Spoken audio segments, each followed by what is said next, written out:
Ave María Purísima, sin pecado concebida.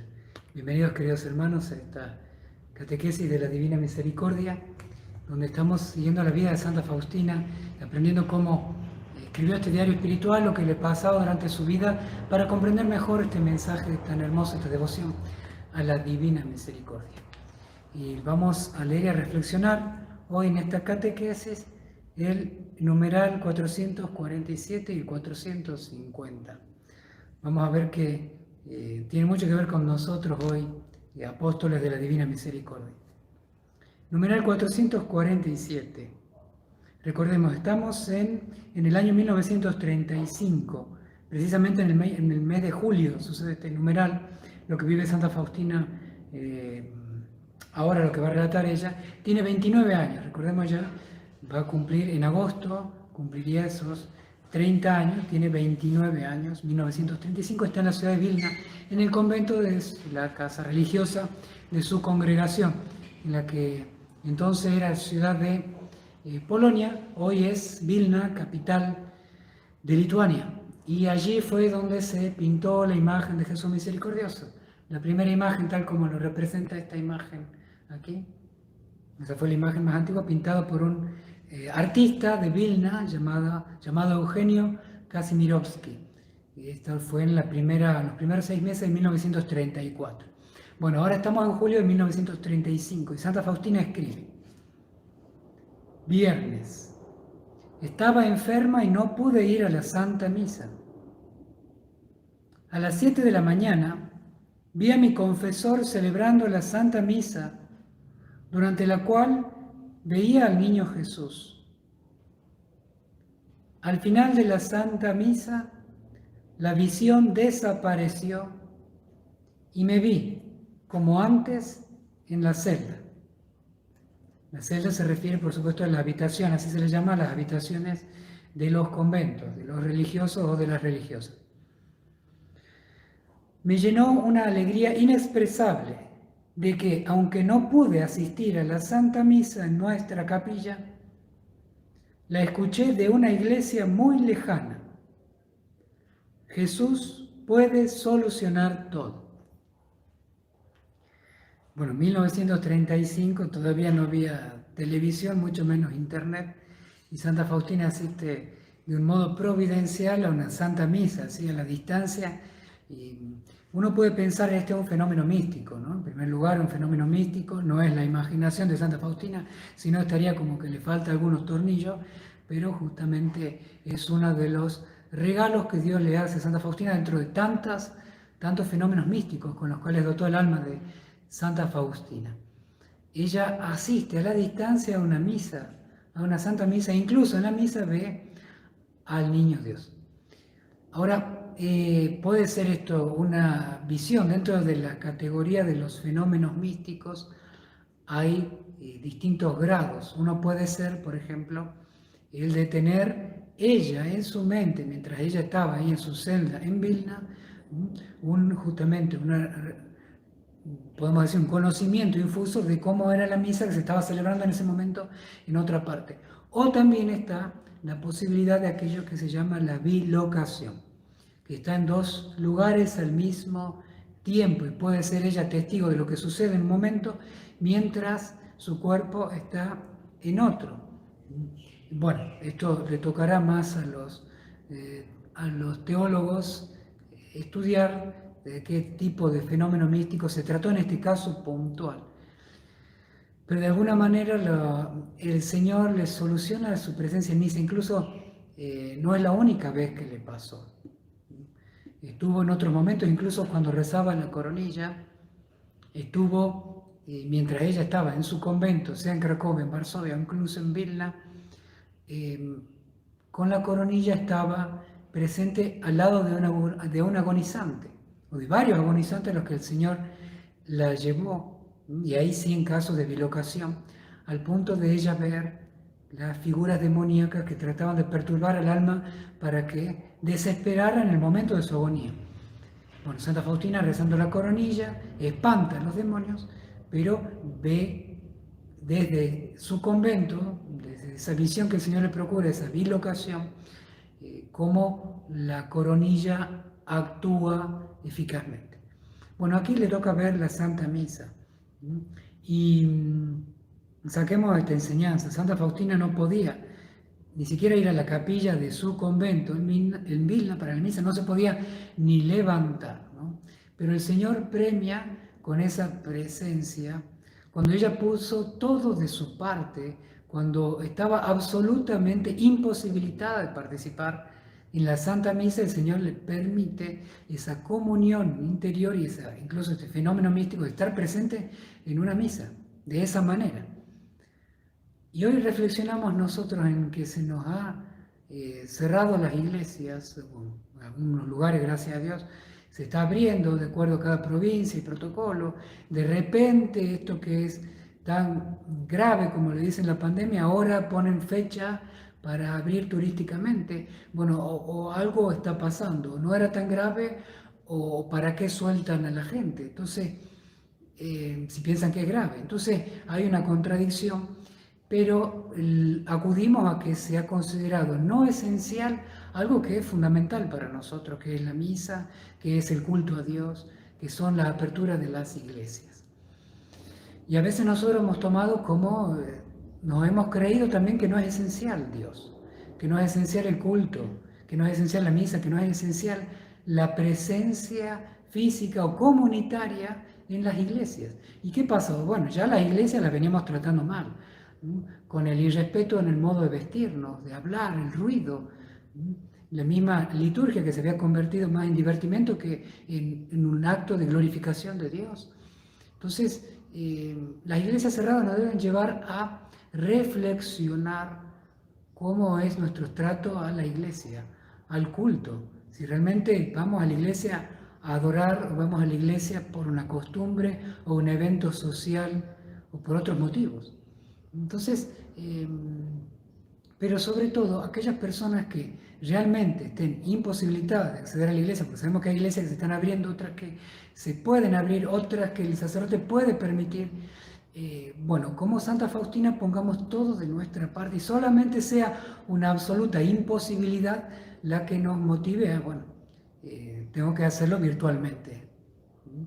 La misa virtual, tanto en cuanto hay una imposibilidad absoluta, no la imposibilidad meditada o la imposibilidad que no es tan absoluta, sino relativa, en el sentido que yo en última instancia sí puedo ir al banco, puedo ir a comprar la comida, puedo ir a la veterinaria, puedo ir a la farmacia, eso sí puedo ir, pero no, iglesia no hay que, no es tan esencial como la farmacia o la veterinaria, ¿no? A veces llegamos a pensar, y lo digo con una lamentable ironía, pero sucede así. Reflexionemos esto. Jesús, claro que permite, por supuesto, la presencia virtual. Es el modo hoy, no nos bilocamos nosotros, pero de algún modo hoy estoy en sus celulares, en su pantalla, en su computadora o televisor, gracias a la ciencia, a la tecnología, esto que Dios nos ha dado para poder estar.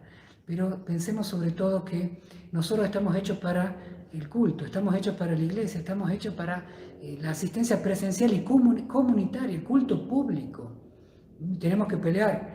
Tenemos que luchar, tenemos que rezar para que se abran las iglesias, volvamos al culto público y al culto honorable, o sea, el culto verdadero católico, no a la transformación de la iglesia en centro de vacunación, de vacunatorios, o un centro de diversión o de entretenimiento social, como lamentablemente en muchos lugares se ha convertido. Mi casa es casa de oración. El Señor, en el momento que se enoja en la Sagrada Escritura, lo relatan los evangelios, cuando a su casa, que es casa de oración, se la ha convertido en un lugar de fines humanos, de fines meramente humanos. Numeral 450. Santa Faustina escribe: adoración nocturna. Me sentía muy sufriente y me parecía que no podía ir a la adoración. Sin embargo, reuní toda la fuerza de mi voluntad y a pesar de haberme caído en la celda, no reparaba en lo que me dolía, teniendo delante de los ojos la pasión de Jesús. Paro acá en la lectura porque quiero comentar la adoración nocturna que relata Santa Faustina, es la que hacen los jueves, todos los jueves, de 10 a 11 de la noche, como un acompañamiento a Jesús en el Huerto de los Olivos. Las hermanas de esta congregación hacen una hora de adoración. En algunas comunidades, congregaciones la siguen haciendo. Nosotros, por ejemplo, hacemos de 11 a 12 de la noche adoración eucarística los jueves para acompañar a Cristo en el Huerto de los Olivos, que empieza su dolorosa pasión.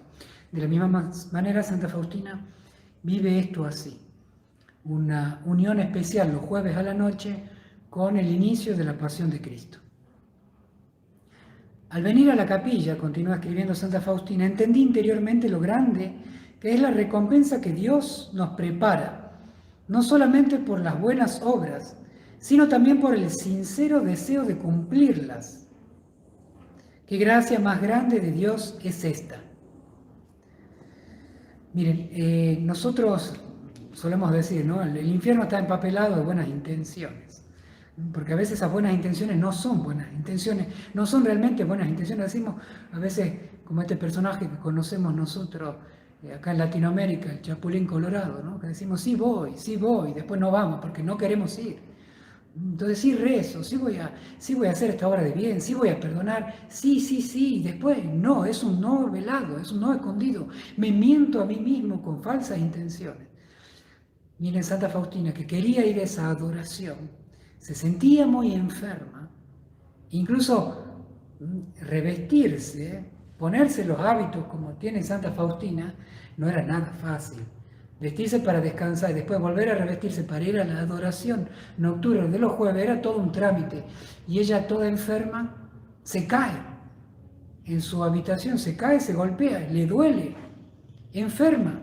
Y todo el trámite que hay que hacer para vestir, tenía todas las excusas para decir, me quedo. Pero no, fue a la adoración, pensando en qué, en quién, en la dolorosa pasión de Cristo. Esa es la fuente de nuestra verdadera voluntad. Allí sacaremos fuerza para hacer lo que a los ojos humanos nos parece imposible, muy complicado. De la dolorosa pasión de Cristo viene la fuerza de la voluntad con la cual nuestra naturaleza no cuenta. Pero si lo miramos a Él, vendrá toda esa fuerza. Es el himno que rezamos a la hora de la misericordia, contemplando la pasión de Cristo, la cruz de Cristo. Nosotros que venimos con nuestras manos dolorosas, nuestros pies cansados, viendo las manos traspasadas de Él, los pies destruidos, el corazón herido, empezamos a no quejarnos, a no mirarnos a nosotros mismos, como hacía Santa Faustina. No se miraba a sí misma, no miraba lo que a ella le dolía, sino el poder consolar al Señor quien era verdaderamente que estaba sufriendo. Y Santa Faustina sigue escribiendo en este numeral que el Señor premia por esa buena intención. Esa es la verdadera intención que Dios premia. Así no se logra hacer bien, así no hubiera ido Santa Faustina. Porque muchas veces ella no puede ir a la misa o a la adoración porque el médico o la hermana o la madre superiora se lo prohíbe en razón de obediencia o de una enfermedad que le imposibilita absolutamente. Sin embargo, el Señor la premia por esa verdadera y buena voluntad que pone todo de sí para hacerlo. Es esa nuestra buena voluntad que nos anima en nuestros deberes religiosos, familiares, comunitarios, o es la del, repito, con cierta ironía y cierta broma, pero con la seriedad del caso, la de Chapulín. Sí voy para no ir, para dejarlo solo al Señor. Entonces, es un compromiso cierto con Dios, cierto, de verdadera voluntad, que no llegue el día de nuestro juicio particular en que nos demos cuenta que en la vida hemos estado engañándonos a nosotros mismos, disfrazando de sí un no del corazón. Que no llegue ese día. Y sigue Santa Faustina escribiendo, oh, qué dulce es trabajar por Dios y para las almas. No quiero descansar en el combate, sino que lucharé hasta el último soplo de vida por la gloria de mi Rey y Señor. No rendiré la espada hasta que me llame delante de su trono. No temo los golpes, porque Dios es mi escudo. El enemigo debe tener miedo de nosotros, y no nosotros del enemigo. Satanás vence solamente a los soberbios y a los cobardes, porque los humildes tienen la fortaleza. Nada confunde ni asusta un alma humilde. He dirigido mi vuelo hacia el ardor mismo del sol, y nada logrará bajármelo. El amor no se deja encarcelar, es libre como una reina. El amor llega hasta Dios. Imaginemos Santa Faustina, Toda dolorida de su enfermedad, débil de salud, agata su respiración, de noche cansada porque trabajaba hasta última hora. Tener que revestirse con todos los ornamentos, golpearse en la celda, sabiendo que tenía toda la excusa para no ir a la adoración. Ella decía, qué dulce es trabajar por Dios y por las almas. Lo hacía para consolar al Señor que comenzaba su dolorosa pasión. Lo hacía por el bien y la salvación de las almas. Y lo hacía como una guerrera. No rendiré la espada. Cuando uno rinde la espada, le entrega su espada al enemigo, como pasaba en las batallas de antes. Le entrega la espada, el jefe del ejército le entrega su espada a aquel vencedor en una respuesta honorable entre el vencedor y el vencido. Y Santa Faustina toma esa imagen para decirse a ella misma que no rendirá la espada, no la entregará al enemigo, porque el enemigo acá es Satanás, y ninguna adversidad impedirá hacer lo que Dios le pide. Ni el cansancio, ni el sueño, ni el dolor, ni la enfermedad, ni la pereza que siente. No rendiré la espada, y pelea como una verdadera guerrera para decir lo que Dios quiere, eso tengo que hacer. Saquemos ese ejemplo. Si el Señor quiere que vayamos a misa, vayamos a misa. Si el Señor quiere que respetemos los lugares católicos con buena vestimenta, haciendo silencio, utilizando siempre nuestras buenas palabras, lo hagamos. Si tenemos que ir a la Eucaristía y sufrir por ella, sufrir por ella. Si tenemos que, por recibir la Eucaristía en la boca, donde corresponde sufrir por ello, suframos por ello, pero recibamos a Jesús como corresponde en la boca. Si tenemos que perseverar para ser confesados dignamente, perseveremos. No rindamos la espada en nuestra vida religiosa, porque sería entregársela al demonio. No rindamos la espada en nuestra lucha por la oración, la vida de oración, nuestro compromiso de fe. No rindamos la espada en toda nuestra vida en las obras de caridad al prójimo, en nuestra vida familiar, en la paciencia al que no aguantamos, en cumplir nuestro deber correctamente como corresponde. No rindamos la espada. No rindamos la espada. Santa Faustina se muestra, ella una religiosa de convento de la década del 30, como una verdadera jefa de un ejército de los devotos, de los apóstoles, de la Divina Misericordia, que no rendirán su espada para ser santo y no rendirán su espada en el propósito de difundir la Divina Misericordia. Son apóstoles de la Divina Misericordia, responderán ante Dios de las tareas que el Señor les ha encomendado, de ser testimonio de la misericordia y difundirla en el ámbito que Jesús los ha puesto. Queridos hermanos, una alegría compartir nuevamente con ustedes, que el Señor los bendiga a ustedes y a su familia. Hasta mañana si Dios quiere. Jesús, en vos confío.